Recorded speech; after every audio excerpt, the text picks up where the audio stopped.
Assalamualaikum warahmatullahi wabarakatuh.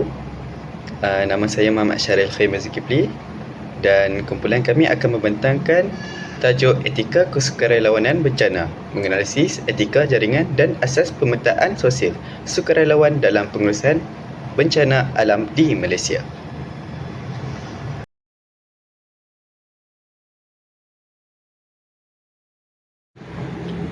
Pertama sekali, pengenalan. Seperti yang semua sudah maklum, Malaysia merupakan negara yang mengalami banjir pada setiap tahun. Di dalam situasi banjir, kesukarelawanan memainkan peranan yang penting dalam pengurusan bencana alam di Malaysia dengan membantu kesejahteraan komuniti yang terjejas dan mengurangkan beban pihak berkuasa. Sukarelawan bukan sahaja memberikan sokongan moral dan fizikal, tapi juga mempercepatkan proses pemulihan pasca bencana. Walau bagaimanapun, aktiviti kesukarelawanan sering berdepan dengan cabaran etika yang kompleks seperti tanggungjawab moral, pengurusan sumber dan keadilan sosial. Oleh itu, penting untuk mempunyai rangka etika yang kukuh bagi mengelakkan eksploitasi mangsa atau ketidakseimbangan kuasa antara pihak yang terlibat. Pemetaan sosial dan rangkaian sukarelawan juga menjadi aspek kritikal dalam pengurusan bencana. Dengan memahami hubungan antara agensi kerajaan, NGO dan masyarakat tempatan, koordinasi bantuan dapat dijalankan dengan lebih berkesan. Namun, sukarelawan perlu peka terhadap sensitiviti budaya dan konteks tempatan. Tindakan tanpa memahami latar belakang komuniti boleh menyebabkan konflik nilai dan salah faham. Oleh itu, pendidikan etika dan latihan moral bagi sukarelawan sangat penting untuk mengelakkan isu-isu tersebut. Akhirnya, pengintegrasian etika jaringan sosial dan prinsip tanggungjawab sosial korporat dapat mempertingkatkan kecekapan pengurusan bencana. Kesemua ini adalah kunci untuk pengurusan bencana yang lebih mampan, berperi kemanusiaan dan adil di Malaysia. Seterusnya, objektif kajian. Objektif kajian ini adalah untuk memahami peranan etika dan jaringan sosial dalam pengurusan bencana di Malaysia. Objektif pertama kajian ini ialah untuk mengenal pasti prinsip etika utama yang mempengaruhi tingkah laku serta tanggungjawab sukarelawan dalam pengurusan bencana, termasuk aspek tanggungjawab moral, keadilan sosial dan kepekaan terhadap komuniti terjejas. Objektif kedua adalah untuk menganalisis keberkesanan jaringan kerjasama antara agensi kerajaan, pertubuhan bukan kerajaan dan komuniti setempat dalam memastikan penyampaian bantuan bencana yang teratur, cekap dan berkesan. Seterusnya, objektif ketiga kajian ini adalah untuk menilai peranan pemetaan sosial dalam meningkatkan koordinasi antara pihak yang terlibat, pengagihan bantuan yang lebih adil serta kecekapan tindak balas sukarelawan semasa berlakunya bencana. Secara keseluruhannya, kajian ini bertujuan menyumbang kepada penambahbaikan kesukarelawanan bencana yang lebih beretika dan mampan. Seterusnya, latar belakang kajian. Malaysia sering berdepan dengan pelbagai bencana alam seperti banjir, tanah runtuh dan jerebu yang memberi kesan kepada masyarakat. Dalam situasi ini, peranan sukarelawan amat penting dalam membantu mangsa serta menyokong proses pemulihan komuniti yang terjejas. Namun, penglibatan sukarelawan turut menimbulkan beberapa isu etika, khususnya berkaitan tanggungjawab moral, kejujuran dalam pengurusan bantuan dan kepekaan terhadap sensitiviti budaya mangsa. Selain itu, ketiadaan pemetaan sosial yang menyeluruh menyebabkan kelemahan dalam koordinasi antara pihak yang terlibat sekaligus menjejaskan keberkesanan pengagihan bantuan kepada komuniti yang benar-benar memerlukan. Assalamualaikum warahmatullahi wabarakatuh. Nama saya Muhammad Haikal bin Abdul Rahman. Jadi saya akan teruskan poin yang seterusnya, iaitu etika kesukarelawanan dalam pengurusan bencana alam. Yang pertama, peranan etika dalam kesukarelawanan. Etika kesukarelawanan berfungsi sebagai panduan tingkah laku sukarelawan supaya setiap tindakan dilakukan secara berdisiplin, berhemah dan mematuhi nilai Islam. Etika mengawal tindakan sukarelawan agar tidak mempengaruhi emosi, tekanan situasi atau kepentingan peribadi. Etika memastikan sukarelawan bertindak selari dengan tanggungjawab sosial, keselamatan operasi dan kebajikan mangsa. Jadi, dengan kewujudannya etika dalam kesukarelawanan ini, sukarelawan akan berdisiplin, berhemah dan juga mematuhi nilai Islam, termasuk juga orang yang terkesan dalam bencana alam. Dengan kewujudan etika ini, dapat sedikit sebanyak dapat membantu mengikut peraturan atau bertindak dengan secara berhemah. Yang kedua adalah nilai ikhtiar dan profesionalisme. Ikhtiar menuntut sukarelawan mengikuti latihan asas kecemasan dan keselamatan dan bertindak berdasarkan SOP dan garis panduan. Jadi, dengan kewujudan SOP dan garis panduan, sukarelawan akan mengikuti SOP yang telah disediakan dan juga berdisiplin mengikut setiap latihan asas yang telah diajar. Jadi, mereka tidak melakukan sebarang perkara yang ingin dielakkan seperti memasuki kawasan yang tidak dibenarkan atau melanggar pelbagai SOP yang telah ditetapkan. Jadi, dengan mengikuti latihan, semua sukarelawan telah diajar dan diberi maklumat awal berkaitan dengan bencana alam. Okey, seterusnya jaringan sukarelawan dan kolaborasi antar agensi. Yang pertama, kepentingan jaringan kerjasama. Bencana berskala besar memerlukan kepakaran pelbagai pihak. Jaringan sukarelawan menghubungkan agensi kerajaan, NGO, non-government organisation dan juga komuniti setempat. Kerjasama ini memastikan tindak balas pantas dan menyeluruh dengan mengagihkan setiap kerja kepada setiap organisasi dapat membantu tindak balas yang pantas dan menyeluruh mengikut kepakaran masing-masing, seperti bomba yang memfokuskan kepada menyelamat, dan seterusnya juga NGO yang membantu dari segi mental, daripada trauma ataupun sokongan yang dapat membantu mental mereka. Jadi setiap sukarelawan ataupun setiap agensi ini dapat membantu dari pelbagai aspek. Bukan sahaja menyelamat nyawa, ia juga membantu dari menyeluruh. Okey. Fungsi komuniti setempat pula adalah sebagai penunjuk arah ataupun mereka lebih mengenali tempat itu. Jadi sangat pentinglah juga untuk komuniti setempat. Okey, yang kedua adalah peranan setiap agensi.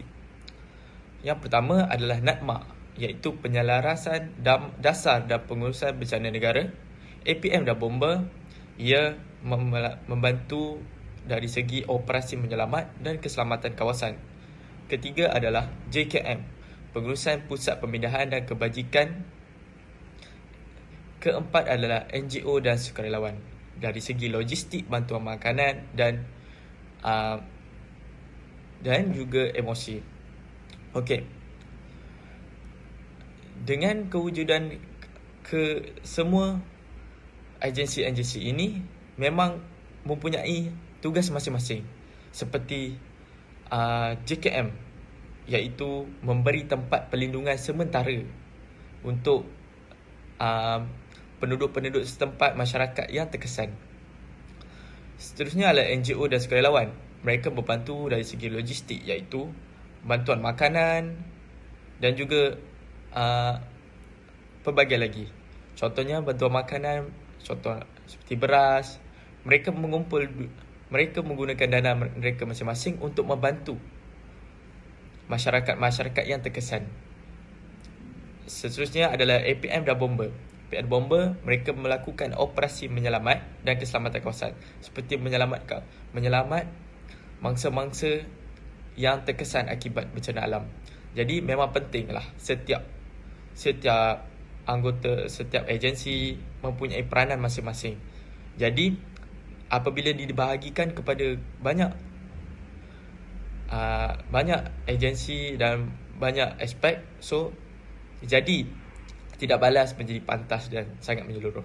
Okey, terima kasih. Itu saja daripada saya. Assalamualaikum warahmatullahi wabarakatuh. Nama saya Muhammad Amsyar bin Azmil dan sekarang saya akan teruskan kepada slide asas pemetaan sosial dalam menangani bencana. Pertama sekali, apa itu definisi pemetaan sosial ini? Ia bermaksud proses sistematik bagi mengenal pasti komuniti, aset, rangkaian sosial dan keperluan mangsa bencana. Sebagai contohnya, sukarelawan mengumpul data lokasi mangsa dan kemudahan asas yang masih berfungsi. Jadi terdapat beberapa asas pemetaan sosial dalam menangani bencana ini. Yang pertama ialah memahami struktur sosial dan kumpulan rentan. Ini bermaksud para sukarelawan mengenal pasti susunan dan keadaan masyarakat di kawasan bencana, termasuk golongan yang lebih terdedah seperti warga emas, orang kelainan upaya, kanak-kanak dan ibu mengandung. Melalui pemetaan sosial ini, para sukarelawan ni dapat mengetahui lokasi, keperluan khas dan tahap keupayaan golongan ini untuk bertindak semasa kecemasan. Sebagai contoh, warga emas dan orang kelainan upaya sering mempunyai pergerakan yang terhad. Jadi mereka memerlukan bantuan dan bantuan semasa proses pemindahan banjir, dan juga para sukarelawan ini akan menyediakan pengangkutan khas serta bantuan perubatan. Jadi pendekatan ini dapat memastikan keselamatan mereka ini terjamin dan bantuan disalurkan secara adil serta berkesan. Yang kedua ialah nilai usaha ikhtiar dalam kesukarelawan. Ini merujuk kepada sikap bertanggungjawab terhadap sukarelawan dalam merancang dan bertindak berdasarkan maklumat yang tepat, bukan secara tergesa-gesa. Jadi melalui pemerhatian lapangan, temu bual dengan penduduk setempat dan penilaian risiko, para sukarelawan ni dapat memahami keadaan sebenar sebelum membuat sebarang keputusan. Sebagai contoh yang saya boleh berikan ialah tinjauan lapangan dilakukan terlebih dahulu untuk menentukan bilangan mangsa, lokasi yang terjejas dan jenis bantuan yang diperlukan. Jadi melalui pendekatan ini, ia dapat mengelakkan pembaziran sumber, memastikan bantuan sampai kepada golongan yang benar-benar memerlukan serta selaras dengan prinsip Islam yang menuntut usaha bersungguh-sungguh sebelum bertawakal kepada Allah Subhanahu Wa Taala. Yang ketiga ialah pengagihan bantuan yang adil dan telus. Ini merujuk kepada proses menyalurkan bantuan berdasarkan maklumat yang tepat dan terkini hasil daripada pemetaan sosial. Jadi proses ini dapat memastikan semua mangsa menerima bantuan secara saksama. Data seperti lokasi mangsa, bilangan ahli keluarga dan keperluan sebenar digunakan bagi mengelakkan ketidakadilan dalam agihan.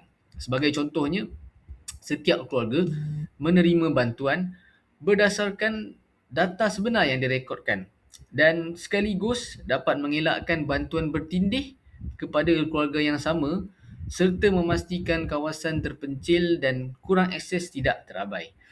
Jadi pendekatan ini dapat meningkatkan ketelusan, kepercayaan masyarakat dan keberkesanan keseluruhan operasi bantuan.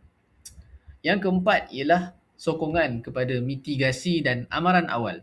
Ini pula merujuk kepada peranan pemetaan sosial dalam membantu sukarelawan dan komuniti mengenal pasti risiko bencana lebih awal serta merancang langkah pencegahan yang sesuai dengan keadaan setempat. Maklumat seperti corak penempatan, akses jalan raya, tahap kerentanan komuniti dan sejarah bencana digunakan untuk mengurangkan kesan bencana sebelum ia berlaku. Sebagai contohnya, penduduk yang tinggal di tebing sungai memantau paras air secara berkala bagi mengesan risiko banjir yang lebih awal.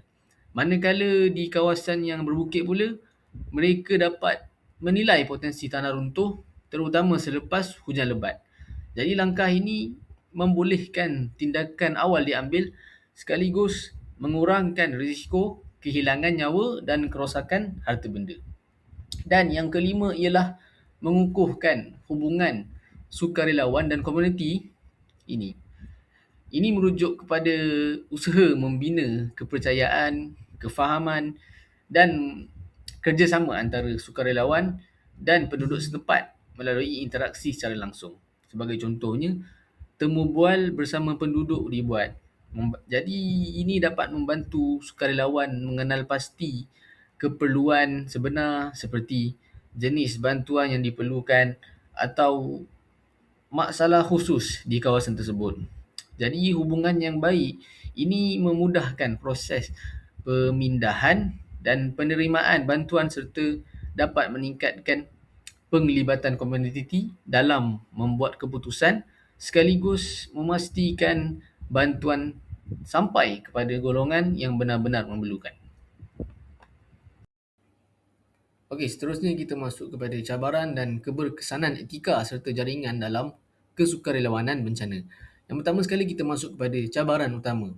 Cabaran utama dalam kesukarelawanan bencana merujuk kepada masalah yang boleh menjejaskan keberkesanan operasi bantuan jika tidak ditangani dengan baik. Yang pertama sekali ialah kekurangan latihan etika kesukarelawanan berlaku apabila sukarelawan tidak didedahkan secara formal kepada prinsip seperti kerahsiaan maklumat mangsa, sensitiviti budaya setempat dan keadilan dalam pengagihan bantuan.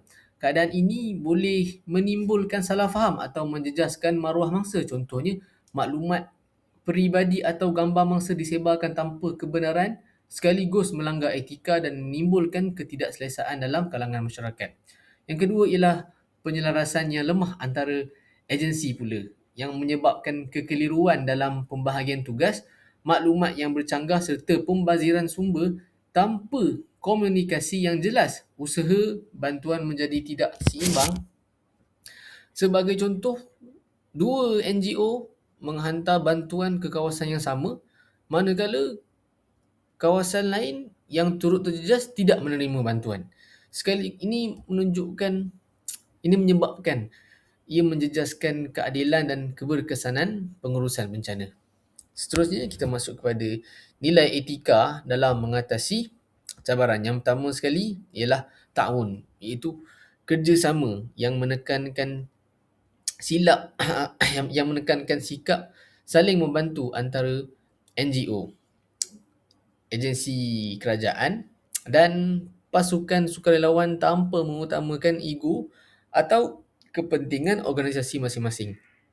Jadi, kerjasama ini membolehkan perkongsian maklumat, tenaga dan sumber dilakukan secara lebih tersusun. Sebagai contoh, NGO dan agensi kerajaan berkongsi data mangsa serta logistik. Ini boleh dapat mengelakkan pertindihan bantuan dan memastikan agihan lebihan seimbang. Yang terakhir sekali ialah ihsan. Berbuat baik melebihi tanggungjawab minimum pula merujuk kepada sikap sukarelawan yang bertindak dengan empati, kebijaksanaan dan penuh amanah dalam melaksanakan tugas. Nilai ini mendorong sukarelawan untuk bukan sekadar menunaikan tugas tetapi juga menjaga maruah dan emosi mangsa. Contohnya sukarelawan melayan mangsa dengan penuh hormat dan sabar terutama ketika mangsa berada dalam keadaan trauma sekaligus dapat membina kepercayaan dan kehormatan semasa operasi bantuan. Okey, seterusnya kita masuk kepada kesan pengamalan etika dalam kesukarelawanan bencana yang dapat dilihat melalui beberapa aspek penting yang menyumbang kepada keberkesanan operasi bantuan. Yang pertama ialah dapat membina kepercayaan masyarakat kerana sukarelawan yang bersikap telus, jujur dan menghormati maruah mangsa akan lebih mudah diterima oleh komuniti setempat. Kepercayaan ini memudahkan penduduk bekerjasama, berkongsi maklumat dan mematuhi arahan semasa proses pemindahan atau pengagihan bantuan. Yang kedua ialah mengurangkan konflik dalaman pasukan kerana pengamalan etika seperti saling menghormati, bertolak ansur dan bekerjasama dapat mengelakkan salah faham antara sukarelawan dan agensi terlibat. Pasukan yang beretika akan lebih fokus kepada misi kemanusiaan berbanding perbezaan pendapat atau kepentingan peribadi. Dan yang akhir sekali ialah operasi bantuan menjadi lebih lancar dan berkesan apabila wujud kepercayaan dan kerjasama yang baik. Penyelarasan tugas dapat dilakukan dengan lebih teratur, sumber digunakan secara optimum dan bantuan dapat disampaikan dengan cepat serta tepat kepada golongan yang memerlukan. Seterusnya, kita masuk kepada strategi bagi meningkatkan keberkesanan dalam kesukarelawan bencana ini. Jadi ia bertujuan memastikan operasi bantuan dilaksanakan secara terancang, beretika dan cekap. Yang pertama sekali ialah latihan berterusan. Ini penting untuk meningkatkan kefahaman dan kesiapsiagaan sukarelawan sebelum ditugaskan ke lapangan. Modul seperti etika kesukarelawanan, komunikasi, krisis dan pengurusan emosi membantu sukarelawan bertindak dengan lebih profesional dalam situasi tertekan. Sebagai contoh, latihan simulasi bencana dapat membolehkan sukarelawan mempraktikkan tindakan sebenar serta membuat keputusan yang tepat semasa kecemasan. Yang kedua ialah sistem pengurusan sukarelawan yang bersepadu pula dapat membantu menyelaraskan peranan, tanggungjawab dan pergerakan sukarelawan secara sistematik. Melalui pangkalan data dan penyelarasan tugas, pihak pengurusan dapat mengelakkan pertindihan kerja dan penggunaan sumber yang tidak efisien. Contohnya, sistem merekod lokasi dan peranan sukarelawan memastikan setiap pasukan tahu tugasan masing-masing di lapangan. Dan juga yang terakhir ialah penggunaan teknologi digital yang dapat meningkatkan ketepatan maklumat dan kelancaran komunikasi antara pasukan lapangan dan pusat operasi. Aplikasi pemetaan, sistem pelaporan dalam talian dan data masa nyata membolehkan maklumat dikemas kini dengan pantas. Sebagai contoh, aplikasi peta komuniti yang dapat mengesan lokasi mangsa dengan tepat dan sekaligus mempercepatkan proses penghantaran bantuan dan pemindahan. Assalamualaikum warahmatullahi wabarakatuh. Nama saya Muhammad Hazwan bin Ismail dan saya akan merumuskan kepentingan etika kesukarelawanan bencana di Malaysia yang penting berasaskan prinsip Satria, iaitu ihsan, ta'awun, ikhtiar dan tawakal. Prinsip ihsan menekankan empati dan belas kasihan terhadap bangsa bencana. Namun ihsan juga merangkumi penjagaan kesejahteraan emosi sukarelawan kerana mereka berisiko mengalami tekanan dan trauma ketika bertugas. Seterusnya, prinsip ta'awun menekankan kepentingan kerja berpasukan antara sukarelawan, NGO dan agensi kerajaan. Kerjasama yang baik dapat mengelakkan kekeliruan, pertindahan tugas dan pembanjiran sumber, sekaligus memastikan bantuan disampaikan secara teratur. Akhirnya, prinsip ikhtiar dan tawakal mengimbangi antara usaha dan ketenangan jiwa. Sukarelawan perlu dilatih bersedia dan mematuhi prosedur keselamatan di samping tawakal bagi menghadapi ketidaktentuan dalam situasi bencana. Secara keseluruhan, etika ini membentuk sukarelawan yang profesional, berintegriti dan berdaya tahan. Berdasarkan refleksi saya sebagai sukarelawan, saya menyedari bahawa kerja sukarelawanan ini bukan sekadar bantuan fizikal, tetapi memerlukan kefahaman etika, kerjasama dan perancangan yang teliti. Nilai ihsan yang mengajar saya untuk bertindak dengan empati serta menghormati maruah mangsa. Setiap bantuan perlu diberikan dengan sensitiviti terhadap keadaan emosi dan sosial mereka. Melalui ta'awun, saya memahami bahawa kejayaan operasi bantuan bergantung kepada disiplin, komunikasi yang jelas dan kesediaan untuk bekerjasama dengan semua pihak yang terlibat. Akhir sekali, prinsip ikhtiar dan tawakal membantu saya menyedari bahawa bantuan perlu berasaskan maklumat yang tepat dan perancangan yang rapi, serta disertai dengan ketenangan jiwa ketika berdepan situasi yang tidak dijangka. Kesimpulannya, etika kesukarelawanan membentuk sukarelawan yang lebih matang dan berkesan dalam menangani cabaran bencana. Assalamualaikum. Nama saya Muhammad Rashidi Muhammad Raja. Ini saya akan menerangkan tentang penghayatan, iaitu nilai-nilai murni yang dapat diterapkan dalam aktiviti sukarelawan ini. Okey, yang pertama adalah semangat kemanusiaan. Semangat kemanusiaan ni adalah macam nilai teras yang dalam aktiviti kesukarelawan bencana. Jadi sukarelawan ni menawarkan bantuan secara sukarela tanpa mengira bangsa dan juga latar belakang bangsa. Jadi apakah matlamat utamanya adalah untuk mengurangkan penderitaan fizikal dan juga emosi bangsa yang terkena bencana alam ini. Okay, nilai kemanusiaan ini menjadikan masyarakat lebih prihatin, penyayang dan saling bantu ketika krisis ini berlaku. Ia juga dapat membentuk nilai-nilai budaya tolong-menolong yang mengukuhkan perpaduan nasional. Okay, yang kedua adalah tanggungjawab dan disiplin. Sukarelawan ni dia perlu menunjukkan tahap tanggungjawab yang tinggi dalam ataupun semasa operasi bencana, kerana dia perlukan untuk mematuhi arahan ketua operasi dan prosedur operasi standard SOP. Kesihatan adalah sangat penting. Langkah ni bertujuan untuk mengelakkan kemalangan, kecederaan atau kekeliruan semasa misi bantuan. Ini juga membuktikan bahawa setiap tindakan dalam operasi bencana membawa kesan besar dan perlu dilakukan secara berhati-hati. Yang ketiga adalah kejujuran dan integriti. Kejujuran dan integriti ini adalah merupakan asas utama dalam etika sukarelawan bencana.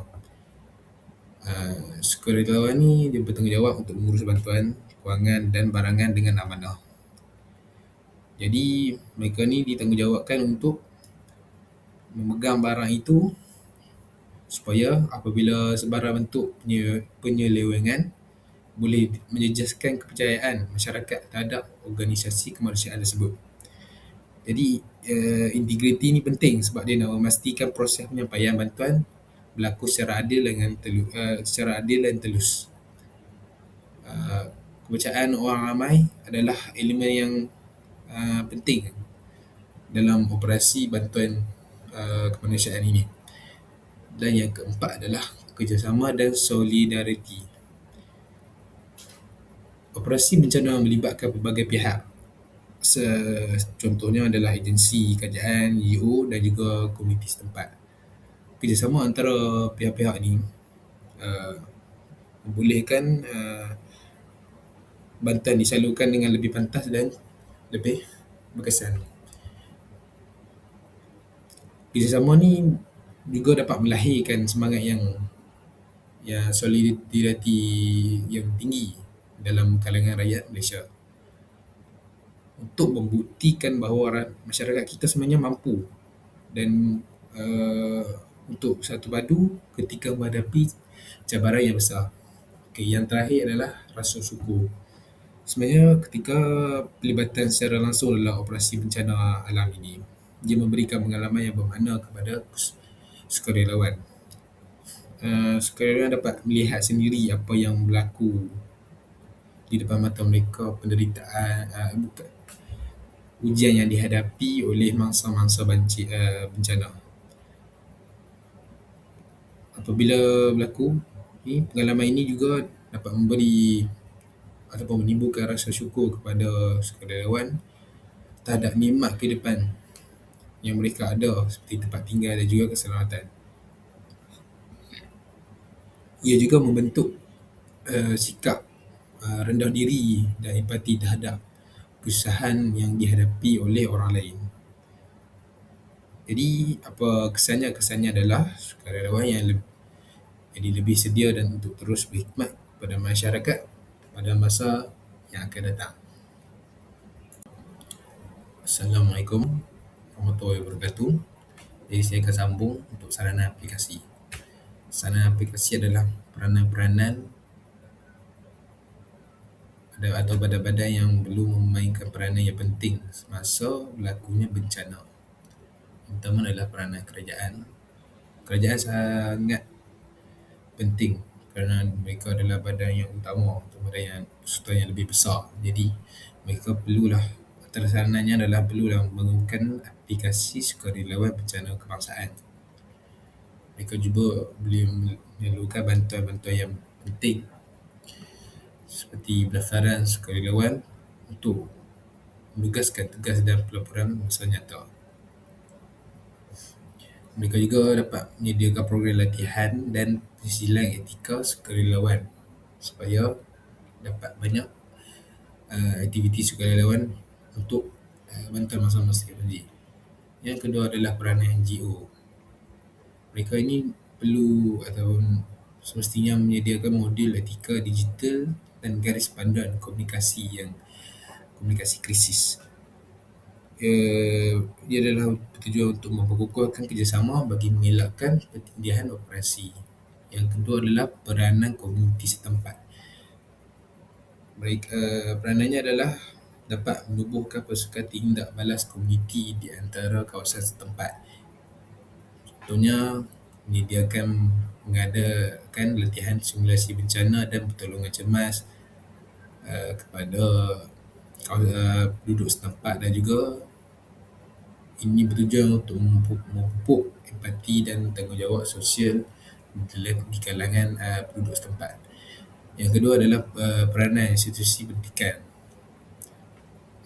Institusi pendidikan juga boleh melaksanakan program khidmat masyarakat yang berstruktur kepada rakyat kerana dapat memberi informasi atau bercakna. Mereka juga dapat menyediakan kursus pengurusan bencana dan projek simulasi bencana. Ia bertujuan untuk meningkatkan kemahiran pengurusan krisis di antara pelajar-pelajar di institusi pendidikan tinggi. Yang terakhir adalah peranan sektor swasta. Sektor swasta juga boleh menyumbang melalui program CSR bantuan bencana, iaitu mereka ni lebih kepada menyediakan logistik dan juga dana kecemasan, juga teknologi ramalan risiko ataupun bencana, ramalan risiko bencana yang akan datang, dan juga untuk mempercepatkan operasi bantuan. Itu saja. Terima kasih.